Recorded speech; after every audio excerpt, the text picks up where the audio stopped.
Hi ನಮಸ್ಕಾರ. ನಾನಿಲ್ಲಿ ರಾತ್ರಿನೇ ಅರ್ಧ ಕಪ್ಪು ಕಡಲೆಕಾಳು ನೆನೆಯೋದಕ್ಕೆ ಇಟ್ಟಿದ್ದೆ. ಮಾರ್ನಿಂಗ್ ಎದ್ದ ತಕ್ಷಣ ನೀವು ಇಲ್ಲಿ ನೋಡ್ಬೋದು ಪೂರ್ತಿ ಡಬಲ್ ಸೈಜ್ ಆಗೋಗ್ಬಿಟ್ಟಿದೆ. ಅಂದರೆ ಅರ್ಧ ಕಪ್ಪಿಂದ 1 ಕಪ್ ಕಡಲೆಕಾಳು ಇವಾಗ ಆಗೋಗಿದೆ. ಈ 1 ಕಪ್ ಕಡಲೆಕಾಳು ನಾನು ಪ್ರೆಷರ್ ಕುಕ್ಕರ್ದಲ್ಲಿ ಆ್ಯಡ್ ಮಾಡ್ಕೊಳ್ತೀನಿ. ನೀರೆಲ್ಲ ಆ್ಯಡ್ ಮಾಡ್ಕೊಳಕ್ಕೆ ಹೋಗ್ಬೇಡಿ, ಜಸ್ಟ್ ಕಡಲೆಕಾಳು ಆ್ಯಡ್ ಮಾಡ್ಕೊಳ್ಳಿ. ಆ್ಯಂಡ್ ಇದಕ್ಕೆ ನಾನು 2.5 ಕಪ್ಪು ನೀರು ಹಾಕ್ತಾ ಇದ್ದೀನಿ. ನೀರು ಹಾಕ್ಬಿಟ್ಟು ಸ್ವಲ್ಪ ಉಪ್ಪನ್ನು ಆ್ಯಡ್ ಮಾಡಿಕೊಂಡು 4 ವಿಷಲ್ ಮೀಡಿಯಂ ಫ್ಲೇಮ್ ಮೇಲೆ ಕೂಗಿಸ್ಕೊಳ್ಳಿ. ಆವಾಗ ಚೆನ್ನಾಗಿ ಬೆಂದುತ್ತೆ. ನೆಕ್ಸ್ಟ್ ಇವಾಗ ಇದಕ್ಕೆ ಮಸಾಲ ಪ್ರಿಪೇರ್ ಮಾಡೋದಕ್ಕೆ ಇಲ್ಲಿ ನಾನು ಸ್ಮಾಲ್ ಮಿಕ್ಸಿ ಜಾರ್ ತಗೊಂಡು ಇಲ್ಲಿ 4 ಸ್ಪೂನ್ ನಾನು ಮೊಸರು ಆ್ಯಡ್ ಮಾಡ್ಕೋತಾ ಇದ್ದೀನಿ. ಆ್ಯಂಡ್ ಇದ್ರ ಜೊತೆಗೆ ಒಂದು 4ರಿಂದ 5 ಗೋಡಂಬಿನ ಆ್ಯಡ್ ಮಾಡ್ಕೊಳ್ಳಿ. ಗ್ರೇವಿ ತುಂಬ ಚೆನ್ನಾಗಿ ಬರುತ್ತೆ. ಆ್ಯಂಡ್ ಜೊತೆಗೆ ಶುಂಠಿ ಬೆಳ್ಳುಳ್ಳಿ ಈ ಥರ ಸಿಪ್ಪೆ ಎಲ್ಲ ತೆಗೆದು ಚೆನ್ನಾಗಿ ಕಟ್ ಮಾಡಿಕೊಂಡು ಆ್ಯಡ್ ಮಾಡ್ಕೊಳ್ಳಿ. ಆ್ಯಂಡ್ ಇಲ್ಲಿ ನಾನು 1 ಸ್ಪೂನಷ್ಟು ರೆಡ್ ಚಿಲ್ಲಿ ಪೌಡರ್ ಆ್ಯಡ್ ಮಾಡ್ಕೊಂಡಿದ್ದೀನಿ. ಆ್ಯಂಡ್ 1 ಸ್ಪೂನಷ್ಟು ಕೊರಿಯಾಂಡರ್ ಪೌಡರ್ ಆ್ಯಡ್ ಮಾಡ್ಕೊಂಡಿದ್ದೀನಿ. ಆ್ಯಂಡ್ ಒಂದು ಹಸಿ ಮೆಣಸಿನ್ಕಾಯಿ ಆ್ಯಡ್ ಮಾಡಿಕೊಂಡು ಫೈನ್ ಪ್ಯೂರಿ ಮಾಡ್ಕೊಂಡು ಬನ್ನಿ.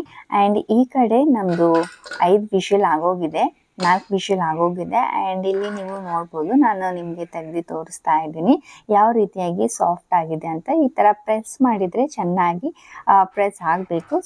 ಇವಾಗ ಚೆನ್ನಾಗಿ ಕುಕ್ ಆಗಿದೆ. ಆ್ಯಂಡ್ ಇದರಿಂದನೇ ಒಂದು 2 ಸ್ಪೂನ್ ಆಗೋಷ್ಟು ಈ ಒಂದು ಪ್ಯೂರಿಯನ್ನು ಮಾಡ್ಕೊಂಡು ಬಂದಿದ್ದೀವಿ ಅಲ್ವಾ, ಅದ್ರ ಒಳಗಡೆ ಟ್ರಾನ್ಸ್ಫರ್ ಮಾಡ್ಕೊಂಡು ಬಂದು ಅಗೇನ್ ಅದನ್ನು ಚೆನ್ನಾಗಿ ಫೈನ್ ಪ್ಯೂರಿ ಮಾಡ್ಕೊಂಡು ಇಟ್ಕೊಳ್ಳಿ.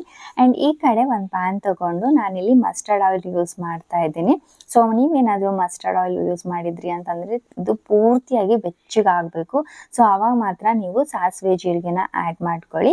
ಆ್ಯಂಡ್ ಇಲ್ಲಿ ನಾನು ಕಸೂರಿ ಮೇಥಿ ಆ್ಯಡ್ ಮಾಡ್ಕೋತಾ ಇದ್ದೀನಿ. ಇದರಿಂದ ಫ್ಲೇವರ್ ತುಂಬ ಚೆನ್ನಾಗಿ ಬರುತ್ತೆ. ಇದ್ರೆ ಹಾಕಿ, ಇಲ್ಲ ಅಂತಂದರೆ ಆಪ್ಷನಲ್, ಇಲ್ಲ ಅಂತಂದರೆ ನೀವು ಕೊರಿಯಾಂಡರ್ ಲೀವ್ಸ್ ಹಾಕ್ಕೋಬೋದು. ಆ್ಯಂಡ್ ಜೊತೆಗೆ ಒಂದು ಮೀಡಿಯಮ್ ಸೈಜ್ ಈರುಳ್ಳಿನ ಚೆನ್ನಾಗಿ ಕಟ್ ಮಾಡಿಕೊಂಡು ಆ್ಯಡ್ ಮಾಡ್ಕೊಂಡಿದ್ದೀನಿ. ಆ್ಯಂಡ್ ಇವಾಗ ಈರುಳ್ಳಿ ಎಲ್ಲ ಗೋಲ್ಡನ್ ಬ್ರೌನ್ ಆಗೋವರೆಗೂ ಚೆನ್ನಾಗಿ ಫ್ರೈ ಮಾಡ್ಕೋಬೇಕು. ಆ್ಯಂಡ್ ನಾವು ಎಷ್ಟು ಚೆನ್ನಾಗಿ ಈರುಳ್ಳಿನ ಫ್ರೈ ಮಾಡ್ಕೊಳ್ತೀವಿ ಅಲ್ವಾ, ಅಷ್ಟು ಚೆನ್ನಾಗಿ ನಮ್ಮದು ಈ ಕಡಲೆಕಾಳು ಪಲ್ಯ ಟೇಸ್ಟ್ ಬರುತ್ತೆ. ಆ್ಯಂಡ್ ಗೋಲ್ಡನ್ ಬ್ರೌನ್ ಆದಮೇಲೆ ಇಲ್ಲಿ ನಾನು 2 ಮೀಡಿಯಮ್ ಸೈಜ್ ಟೊಮ್ಯಾಟೋಸ್ನ ಚೆನ್ನಾಗಿ ಕಟ್ ಮಾಡಿಕೊಂಡು ಆ್ಯಡ್ ಮಾಡಿದ್ದೀನಿ. ಬೇಕು ಅಂತಂದರೆ ನೀವು ಟೊಮ್ಯಾಟೋಸ್ನ ಪ್ಯೂರಿ ಕೂಡ ಮಾಡಿಕೊಂಡು ಆ್ಯಡ್ ಮಾಡ್ಬೋದು. ಆ್ಯಂಡ್ ನಿಮಗೆ ಗೊತ್ತಲ್ವಾ, ನಾನು ಮಾರ್ನಿಂಗ್ ಮಾಡೋದ್ರಿಂದ ಸ್ವಲ್ಪ ಎಲ್ಲ ಕೆಲಸ ಬೇಗ ಆಗಬೇಕು ಅಂತ ನಾನು ಈ ರೀತಿಯಾಗಿ ಈಸಿ ಮೆಥಡಿಂದ ನಾನು ರೆಸಿಪೀಸ್ನ ಪ್ರಿಪೇರ್ ಮಾಡ್ತೀನಿ. ನೀವೆಲ್ಲ ನನ್ನ ರೆಸಿಪೀಸ್ ನೋಡ್ಬೋದು.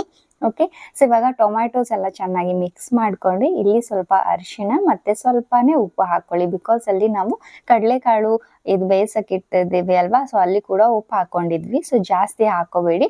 ಸ್ವಲ್ಪನೇ ಉಪ್ಪು ಹಾಕ್ಕೊಂಡು ಚೆನ್ನಾಗಿ ಮಿಕ್ಸ್ ಮಾಡಿಕೊಂಡು ಇದು ಟೊಮೆಟೊ ಎಲ್ಲನೂ ಸಾಫ್ಟ್ ಆಗೋವರೆಗೂ ಚೆನ್ನಾಗಿ ಕುಕ್ ಮಾಡ್ಕೊಳ್ಬೇಕು.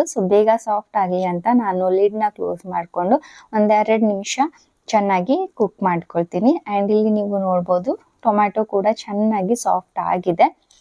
ಇಲ್ಲ ಅಂತಂದರೆ ನೀವು ಈ ರೀತಿಯಾಗಿ ಮ್ಯಾಶ್ ಕೂಡ ಮಾಡ್ಕೋಬೋದು. ಇವಾಗ ಪರ್ಫೆಕ್ಟ್ ಆಗಿ ಟೊಮ್ಯಾಟೊ ಸಾಫ್ಟ್ ಆಗಿದೆ. ಇವಾಗ ನಾವು ಮಿಕ್ಸಿ ಜಾರಲ್ಲಿ ಏನು ಪ್ಯೂರಿ ಮಾಡ್ಕೊಂಡಿಟ್ಟಿದ್ವಿ ಅಲ್ವಾ, ಅದನ್ನು ಇದರ ಒಳಗಡೆ ಟ್ರಾನ್ಸ್ಫರ್ ಮಾಡ್ಕೊಳ್ಳಿ. ಟ್ರಾನ್ಸ್ಫರ್ ಮಾಡಿಕೊಂಡು ಈ ಮಸಾಲ ಕೂಡ ಚೆನ್ನಾಗಿ ಮಿಕ್ಸ್ ಮಾಡ್ಕೊಳ್ಳಿ. ಮಸಾಲಾಸ್ನ ನಾವು ಎಷ್ಟು ಚೆನ್ನಾಗಿ ಮಿಕ್ಸ್ ಮಾಡ್ತೀವಿ ಅಲ್ವಾ, ಎಷ್ಟು ಚೆನ್ನಾಗಿ ಕುಕ್ ಮಾಡ್ತೀವಿ, ಅಷ್ಟೇ ಚೆನ್ನಾಗಿ ಕಡಲೆಕಾಳಿಗೆ ಎಲ್ಲ ಗ್ರೇವಿ ಅಂಟ್ಕೊಳ್ಳುತ್ತೆ. ಈ ಸ್ಟೇಜು ತುಂಬಾ ಪರ್ಫೆಕ್ಟ್ ಆಗಿ ಮಾಡಬೇಕಾಗುತ್ತೆ. ಚೆನ್ನಾಗಿ ಮಿಕ್ಸ್ ಮಾಡ್ಕೊಳ್ಳಿ. ಚೆನ್ನಾಗಿ ಎಲ್ಲ ಮಿಕ್ಸ್ ಮಾಡಿದ್ಮೇಲೆ ಆ್ಯಂಡ್ ಕನ್ಸಿಸ್ಟೆನ್ಸಿ ಇದೇ ಒಂದು ಸ್ಟೇಜಲ್ಲಿ ನಾವು ನೋಡ್ಕೋಬೇಕು. ಎಲ್ಲ ಈ ಮಿಕ್ಸ್ ಮಾಡಿದ್ಮೇಲೆ ಮಿಕ್ಸಿ ಜಾರಲ್ಲೇ ಸ್ವಲ್ಪ ನೀರನ್ನು ಆ್ಯಡ್ ಮಾಡಿಬಿಟ್ಟು ಅರ್ಧ ಬಟ್ಲಷ್ಟು ನೀರು ಆ್ಯಡ್ ಮಾಡ್ಕೊಂಡಿದ್ದೀನಿ. ಟ್ರಾನ್ಸ್ಫರ್ ಮಾಡಿಕೊಂಡು ಅಗೇನ್ ಚೆನ್ನಾಗಿ ಮಿಕ್ಸ್ ಕೊಟ್ಟು ಒಂದು 3 ನಿಮಿಷ ಚೆನ್ನಾಗಿ ಮೀಡಿಯಮ್ ಫ್ಲೇಮ್ ಮೇಲೆ ಕುಕ್ ಮಾಡೋದಕ್ಕೆ ಬಿಡಿ. ಓಕೆನಾ? ಆ್ಯಂಡ್ ಫ್ರೆಂಡ್ಸ್, ಇನ್ನು ನೀವು ನನ್ನ ಚಾನಲ್ಗೆ ಸಬ್ಸ್ಕ್ರೈಬ್ ಆಗದೇ ನೋಡ್ತಾ ಇದ್ದೀರಾ ವಿಡಿಯೋ ಅಂದರೆ ಚಾನಲ್ನ ಸಬ್ಸ್ಕ್ರೈಬ್ ಮಾಡ್ಕೊಂಡಿರಿ. ದ್ಯಾಟ್ ನಿಮಗೆ ಈ ಥರ ರೆಸಿಪೀಸ್ಗಳು ನನ್ನ ಒಂದು ಯೂಟ್ಯೂಬ್ ಚಾನಲಲ್ಲಿ ನೋಡೋದಕ್ಕೆ ಸಿಗುತ್ತೆ. ಆ್ಯಂಡ್ ಇಲ್ಲಿ ನೀವು ನೋಡ್ಬೋದು, ನಾನಿವಾಗ 2ರಿಂದ 3 ನಿಮಿಷ ಚೆನ್ನಾಗಿ ಕುಕ್ ಮಾಡೋದಕ್ಕೆ ಇಟ್ಟಿದ್ದೀನಿ. ಕುಕ್ ಮಾಡಿದಾದಮೇಲೆ ಇವಾಗ ಚೆನ್ನಾಗಿ ಒಂದ್ಸಲ ಮಿಕ್ಸ್ ಕೊಡಿ. ಆ್ಯಂಡ್ ಇಲ್ಲಿ ನೀವು ನೋಡ್ಬೋದು ಎಷ್ಟು ಚೆನ್ನಾಗಿ ಕಲರ್ ಬಂದಿದೆ. ಆ್ಯಂಡ್ ಸ್ಮೆಲ್ ಕೂಡ ಅಷ್ಟೇ ಚೆನ್ನಾಗಿ ಬರ್ತಾಯಿತ್ತು. ಬಿಕಾಸ್ ಕಸೂರಿ ಮೇಥಿ, ಈ ಒಂದು ಮೊಸರು ಎಲ್ಲ ಆ್ಯಡ್ ಮಾಡಿದ್ದೀವಿ ಅಲ್ವಾ, ಸ್ಮೆಲ್ ಕೂಡ ತುಂಬ ಚೆನ್ನಾಗಿ ಬರ್ತಾಯಿತ್ತು. ಒಂದ್ಸಲ ಟ್ರೈ ಮಾಡಿ ನೋಡಿ. ಆ್ಯಂಡ್ ಇವಾಗ ಚೆನ್ನಾಗಿ ಮಿಕ್ಸ್ ಎಲ್ಲ ಮಾಡಿದ್ಮೇಲೆ ನಾವೇನು ಕುಕ್ಕರಲ್ಲಿ ಕಡಲೆಕಾಳು ಇದು ಮಾಡಿದ್ವಿ ಅಲ್ಲ ಅದನ್ನು ಟ್ರಾನ್ಸ್ಫರ್ ಮಾಡ್ಕೊಳ್ಳಿ. ಆ್ಯಂಡ್ ಅಷ್ಟೆಲ್ಲ ನಾನು ನೀರನ್ನು ಆ್ಯಡ್ ಮಾಡ್ಕೊತಿದ್ದೀನಿ. ಬೇಕು ಅಂತಂದರೆ ನೀವು ಸ್ವಲ್ಪ ನೀರು ಕೂಡ ಆ್ಯಡ್ ಮಾಡ್ಕೋಬಹುದು. ಕನ್ಸಿಸ್ಟೆನ್ಸಿ ನೋಡ್ಕೊಳ್ಳಿ, ಲಾಸ್ಟಲ್ಲಿ ಯಾವ ರೀತಿಯಾಗಿ ಬಂದಿದೆ ಅಂತ ತೋರಿಸ್ತೀನಿ. ಸೊ ಅದೇ ರೀತಿಯಾಗಿ ಥಿಕ್ನೆಸ್ ಬೇಕು ಅಂತಂದರೆ ಫುಲ್ ನೀರನ್ನು ಆ್ಯಡ್ ಮಾಡ್ಕೊಳ್ಳಿ ಕುಕ್ಕರಲ್ಲಿರೋದನ್ನು. ಇಲ್ಲ ಸ್ವಲ್ಪ ಥಿಕ್ಕಾಗಿ ಬೇಕು ಅಂತಂದರೆ ನೀವು ಸ್ವಲ್ಪನೇ ನೀರು ಆ್ಯಡ್ ಮಾಡ್ಕೋಬಹುದು. ಓಕೆನಾ. ಸೊ ಇವಾಗ ಚೆನ್ನಾಗಿ ಮಿಕ್ಸ್ ಮಾಡಿಕೊಂಡು ಲಾಸ್ಟಲ್ಲಿ 1 ಸ್ಪೂನ್ ಆಗೋಷ್ಟು ಗರಂ ಮಸಾಲ ಆ್ಯಡ್ ಮಾಡ್ಕೊಳ್ಳಿ. ತುಂಬಾ ಚೆನ್ನಾಗಿ ಟೇಸ್ಟ್ ಬರುತ್ತೆ.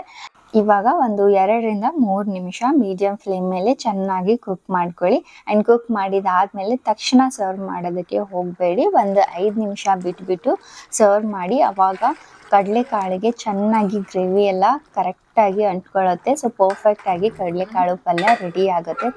ಆ್ಯಂಡ್ ಇಲ್ಲಿ ನೀವು ನೋಡ್ಬೋದು ಯಾವ ರೀತಿಯಾಗಿ ಕನ್ಸಿಸ್ಟೆನ್ಸಿ ಆಗಿದೆ ಅಂತ ಹೇಳಿ. ಸೊ ಇದೇ ರೀತಿ ಬೇಕು ಅಂತಂದರೆ 2.5 ಕಪ್ಪು ಎಲ್ಲ ನೀರನ್ನು ನೀವು ಆ್ಯಡ್ ಮಾಡ್ಕೋಬೇಕು. ಸ್ವಲ್ಪ ಕಡಿಮೆ ಬೇಕು ಅಂತಂದರೆ ಅದರಿಂದ ಸ್ವಲ್ಪನೇ ನೀರು ಹಾಕ್ಕೊಳ್ಳಿ. ಆ್ಯಂಡ್ ಈ ಒಂದು ಪಲ್ಯ ಚಪಾತಿ, ಅನ್ನ, ರೊಟ್ಟಿ ಜೊತೆ ಪರ್ಫೆಕ್ಟ್ ಕಾಂಬಿನೇಷನ್. ಒಂದ್ಸಲ ಟ್ರೈ ಮಾಡಿ ನೋಡಿ. ರೆಸಿಪಿ ಇಷ್ಟ ಆದರೆ ಲೈಕ್ ಮಾಡಿ. ಬಾಯ್ ಬಾಯ್.